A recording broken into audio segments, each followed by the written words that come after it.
തനിയ ശിക്ഷാവിധി അടുത്ത മാസം 3-ന് പ്രഖ്യാപിക്കുമെന്നുള്ളതാണ് എറണാകുളം CBI കോടതി പറഞ്ഞിരിക്കുന്നത്. അല്പസമയം മുമ്പാണ് ഇത് സംബന്ധിച്ചുള്ള വിവരം നമുക്ക് ലഭ്യമായിരിക്കുന്നത്. ശിക്ഷാവിധി, അതായത് ഈ കുറ്റക്കാരാണെന്ന് കണ്ടെത്തിയ സാഹചര്യത്തിൽ 24 പ്രതികളിൽ 14 പേർ കുറ്റക്കാരാണെന്ന് കണ്ടെത്തിയ സാഹചര്യത്തിൽ ഇവർക്കുള്ള ശിക്ഷാവിധി ഉണ്ടാവുക അത് അടുത്ത മാസം 3-നാണ്.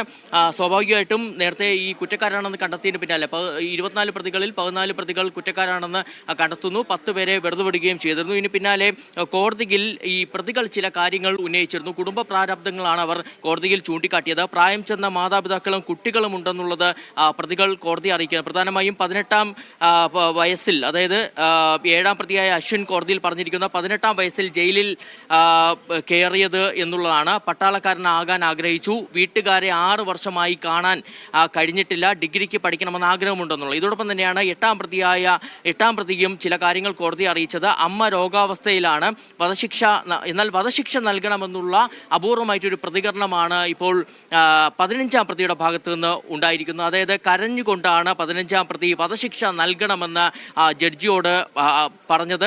കൊലപാതകത്തിൽ പങ്കില്ല, ജീവിതം അവസാനിപ്പിക്കാൻ സഹായിക്കണം എന്നുള്ള ഒരു പ്രതികരണം കൂടിയാണ് 15-ാം പ്രതിയുടെ ഭാഗത്തു നിന്നുണ്ടാവുകയും ചെയ്തിരുന്നത്. എന്തായാലും ഇതിൽ ഏറ്റവും പ്രധാനമായും കാണേണ്ടത് മൊത്തത്തിൽ 24 പ്രതികളാണ് ഉണ്ടായിരുന്നത്. അതിൽ 1 മുതൽ 8 വരെയുള്ള പ്രതികളാണ് ഈ കൊലപാതകത്തിൽ നേരിട്ട് പങ്കെടുത്തത്. അതായത് കൃപേഷിനെയും ശരത് ലാലിനെയും വടിവാൾ കൊണ്ടും ഇരുമ്പ് ദണ്ടുകൾ കൊണ്ടും ആക്രമിച്ചത് എന്നുള്ളതായിരുന്നു CBIയുടെ കണ്ടെത്തൽ. അങ്ങനെ 1 മുതൽ 8 വരെയുള്ള മുഴുവൻ പ്രതികളും കുറ്റക്കാരാണെന്ന് CBI കണ്ടെത്തിയിരിക്കുന്നു എന്നുള്ളതാണ്. ഇതിന് പുറമെയാണ് CBI കോടതി കണ്ടെത്തിയിരിക്കുന്നു എന്നുള്ളതിന് പുറമെയാണ് 10-ാം പ്രതിയും 14-ാം പ്രതിയും 15-ാം പ്രതിയും 20 മുതൽ 22 വരെയുള്ള പ്രതികളും കൺവിക്റ്റഡ് ആയിരിക്കുന്നത്. അങ്ങനെ മൊത്തത്തിൽ 14 പ്രതികളാണ് കുറ്റക്കാരാണെന്ന് കണ്ടെത്തിയിരിക്കുന്നത്. ഇത് ഏറ്റവും പ്രധാനമായും സൂചിപ്പിക്കാനുള്ളത് 5 നേതാക്കളാണ് പ്രധാനമായും നേരത്തെ പ്രതിപട്ടികയിൽ ഉണ്ടായിരുന്നത്. അതിൽ ഒരു നേതാവ് ഒഴികെ, അതായത് 13-ാം പ്രതിയായ ബാലകൃഷ്ണൻ പെരിയ ലോക്കൽ സെക്രട്ടറി ആയിരുന്നു.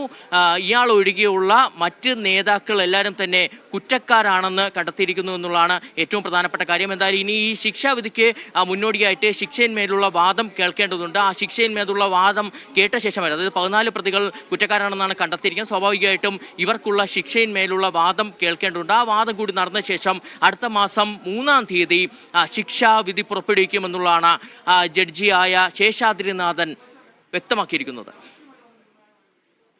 കൊലപാതകത്തിന്റെ മുഖ്യ ആസൂത്രകൻ CPM പെരിയ ലോക്കൽ കമ്മിറ്റി മുൻ അംഗം പീതാംബരനാണ്. കൊലപാതക കൃത്യം നടത്തിയ Saji C George, KM Suresh, K Anilkumar, Jijin R Sreerag, A Ashwin, Subeesh എന്നിവർക്കെതിരെ കൊലക്കുറ്റം തെളിഞ്ഞിരിക്കുകയാണ്. ശിക്ഷാവിധി അടുത്ത മാസം 3-ാം തീയതിയാണ് കോടതി പറയുക.